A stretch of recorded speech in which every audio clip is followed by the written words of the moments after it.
in that range. You go beyond that, you can fall over. So keep it, as far as head cant, 15 degrees, right in that ballpark. You're natural. All right. So I'm glad I had this chart up here. Okay, once again, the sight picture. When you're aiming, we don't aim at the whole target. We're going to aim at the bullseye. The same when it comes down later into defensive training.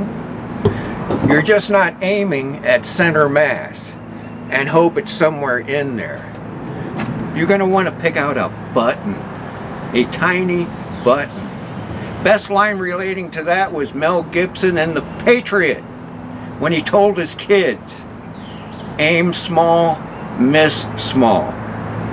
Best line out of the movie. Aim small, miss small. Okay. Where are we now?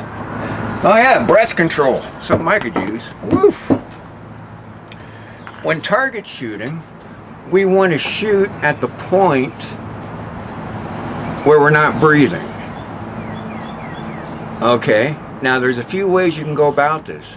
You can hold your breath in, aim and shoot. You can take it halfway out, aim and shoot. You can let it all the way out, aim and shoot.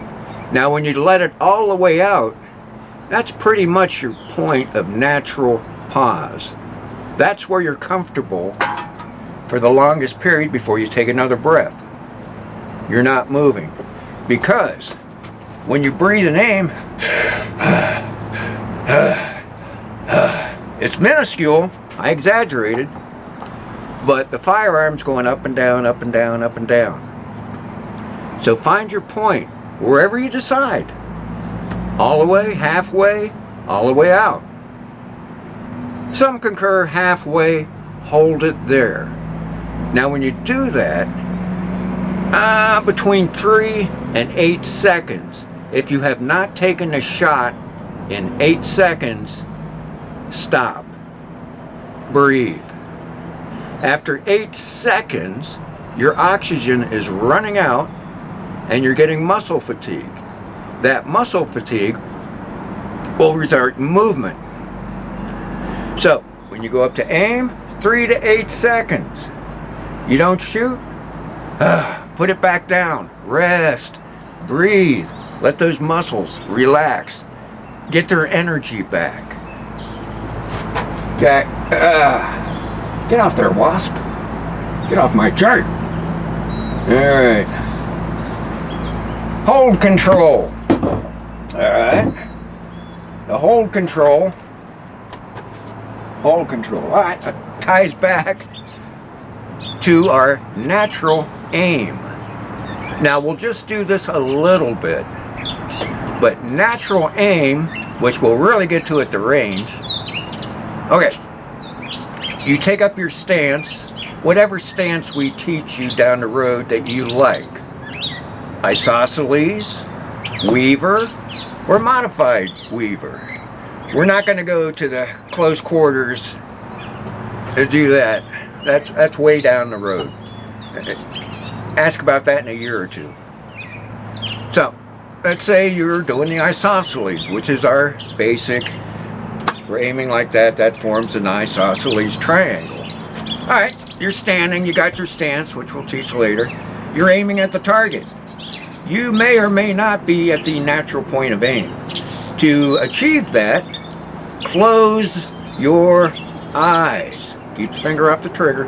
Close your eyes. Put the handgun down, keeping the eyes closed. Bring it back to the target, keeping the eyes closed. Now open and see where you're pointing. If you're to the right 6 inches, change your stance to where you're perfect. Rinse and repeat like the shampoo. Close the eyes, back up. You're on target, you're on the bullseye, good. That's your point of natural aim. You'll be much better off taking the shot. Learn the natural aim. There'll be less stress. Remember, once again, getting rid of the variables. That's a variable. Alright, fatigue and rest. Well, we pretty well hit it. Here, you take the shot, get a rest. Alright, say I want to shoot 5 shots in a row. Alright, cool. You doing it within 8 seconds? You're not? I wouldn't. If you're doing it within 8 seconds, fine. Okay, so you got 3 shots off. Now you're going for 4 and you hit 8 seconds. Going for my 4th shot, it's going to be off. 5th shot, oops, you're even further off. Why? Muscle fatigue. Stop it. Take a break. When you practice, you'll be able to gauge that. Can I take more? Can I not? The more experienced shooters, and also muscle trained, can do it. But in general, most people, no, you're going to get fatigued, you'll get off target, discouraged, disgruntled, going, I can't hit anything. Rest. Breathe. All right. Next, trigger control. Okay, on our trigger, you'll hear pull the trigger, squeeze the trigger. No, we're pressing the trigger. Squeeze brings up connotations of I'm squeezing. Well, now you're moving again. We're doing variables. We want to press the trigger, press. And we want to press it straight back. For semi-autos, which we're doing, the average spot is right in the middle of that first digit, right in the middle. Now, if you're shooting double action revolver, we cut you some slack, you can go right to the joint of that digit. Because double action, you're talking a lot of pounds of force, average 13 pounds. Versus semi-auto handgun, my trigger set at 3.5 pounds. Very nice target trigger. Most factories are 6, give or take. So we got to work on placement. Why? Because we looked at this chart. Remember? Too little trigger finger, we're going to draw to the left. Too much trigger finger, it's going to go to the right. But Bruce, that sounds backwards. Yeah, I know it does, until you do it. Alright, is that in the shad? Shade? Shad. Get a little more. There we go. Screw it. Too little. Too little finger. Watch the beam. It draws to the left. Because I can do too little. Bring my finger down to the break point. The break point is where it stops just before the trigger goes off. So too little goes to the left. Too much, it goes to the right. Once again, getting rid of variables. That's where this CERT pistol is just huge. That's such a big help. Highly recommend one. If you don't have that, get a spray bottle that has a pencil thin stream. Do it with that and watch where the stream goes. And soon you'll be able to figure out. Now, of course, every spray bottle will be different. Every firearm will be different. But get rid of that variable. Figure out where your finger needs to be to press it straight back. We don't want to move the sights. We want to get rid of variables. And that's a big one. Remember, too little to the left. Too much to the right. Nice and tight.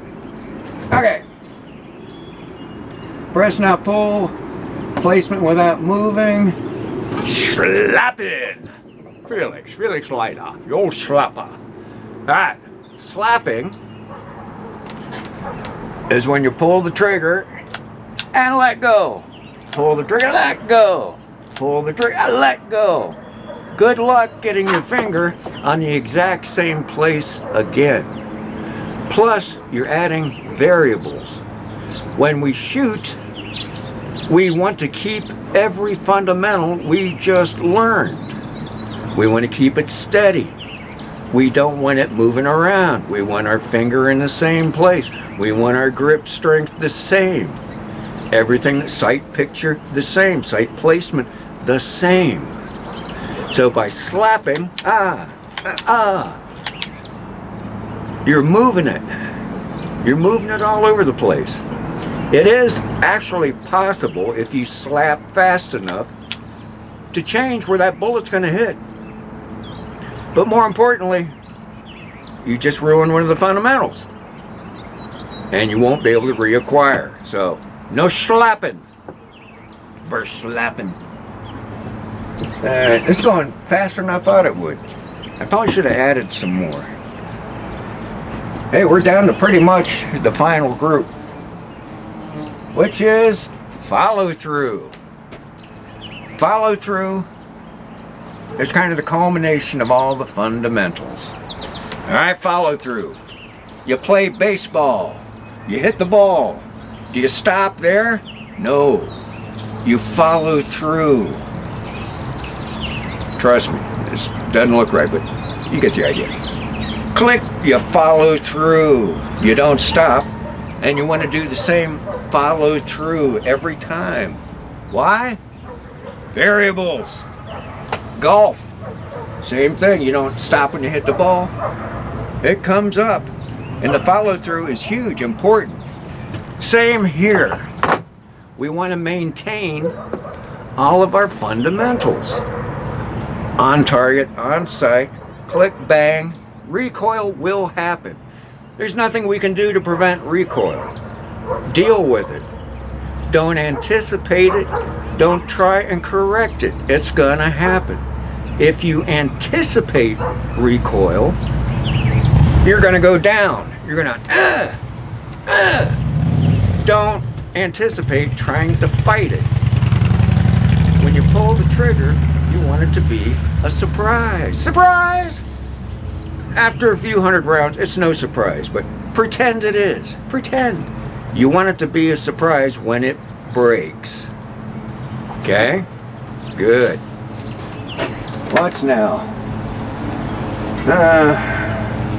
Maintain fundamental. Oh, yeah! Hey! Here we go, Sharon. The part you've been waiting for. Now, we're to the crux of this whole thing. Trigger reset. Oh, I love this part. Okay, Sharon. Trigger reset. Now, when you pull the trigger on a semi-auto and let your finger off the trigger, okay, and let your finger off the trigger, it's going to reset. Now, the goal here is to find out where that spot is. Now watch carefully. I'm going to pull the trigger.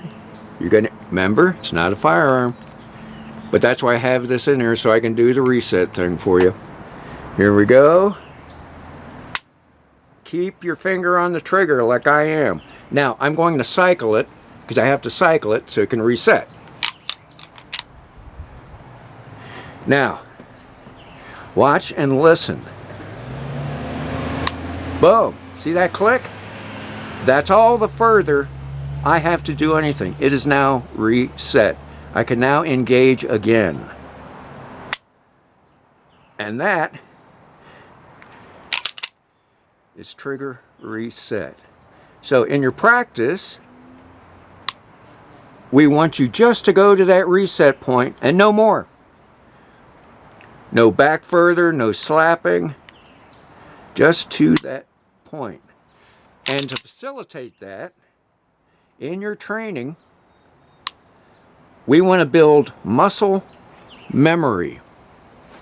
And building muscle memory, we're going to be going super slow. Why? They used to say, practice makes perfect. I love that phrase. Practice makes perfect. No. Practice makes permanent. That's why when we go over the draw stroke, do all this stuff, we go slow.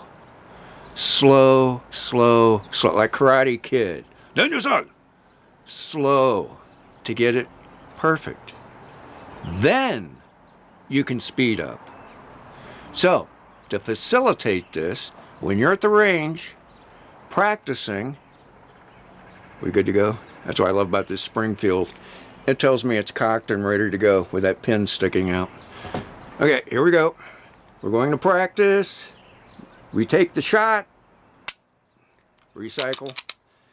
Okay, click, bang. Take 2 seconds, 1001, 1002, to hit reset. Now we want to do this a few hundred times until it gets muscle memory. Few hundred times.